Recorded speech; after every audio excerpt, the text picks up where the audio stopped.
Daymare 1998 is a survival horror third-person shooter that originally started out as a Resident Evil 2 remake fan project.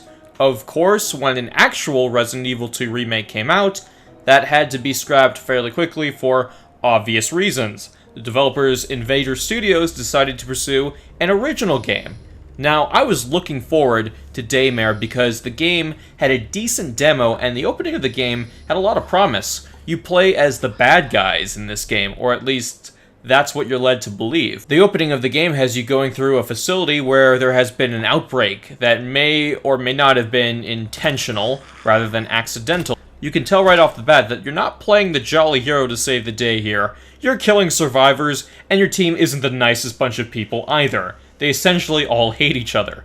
Like Resident Evil, ammo conservation is a staple of the gameplay. Even more so here. I feel that this game is even harder than most Resident Evil games on its easy difficulty, with a harder one unlocked later. You also do some small puzzles to get essential items or unlock doors. There are also areas in each level that lead to some extra items such as ammo and health or even lore. Now I'm going to whip through the good here. The gunplay is actually a lot more developed than I was expecting. Guns have a decent kick, and you do feel every bullet hit your target. Because you're playing the bad guy, the game has this more hardcore edge to it in its difficulty. You gotta actually manage the bullets inside each of your magazines, and you gotta do it before getting into combat because the inventory takes practice to navigate through quickly without getting hit by an enemy chasing you.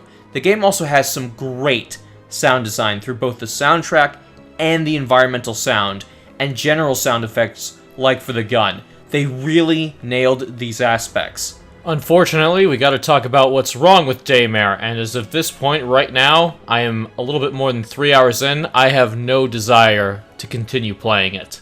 This game feels like a fan project. The most immediate thing that will come to you as soon as you launch the game is how inconsistent everything is. The character models in cutscenes look terrible, like something from 2004 or even earlier.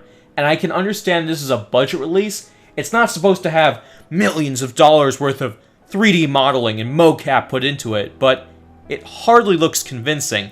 Everyone looks like their skin is molting. It's odd because the modeling for the zombies looks generally alright.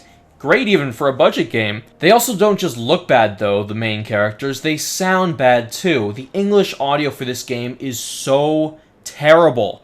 The dialogue is also a bit bumpy, but the delivery of it is very inconsistent. Sometimes you have decent enough delivery, and other times it's downright awful, and for the most part it is those other times. It's downright awful. The low budget feeling also carries over to level design. The first level is quite linear, but it's still fun. I was expecting the facility you enter to open up more, and we get an inferior yet still fun and different Resident Evil clone with a unique perspective.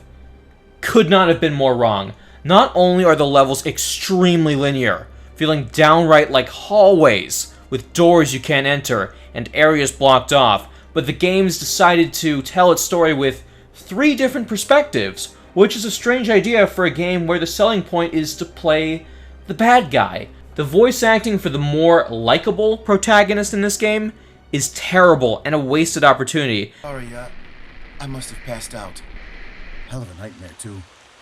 Baby, I don't think I'm doing too well without my pills. Sam, just come home right away.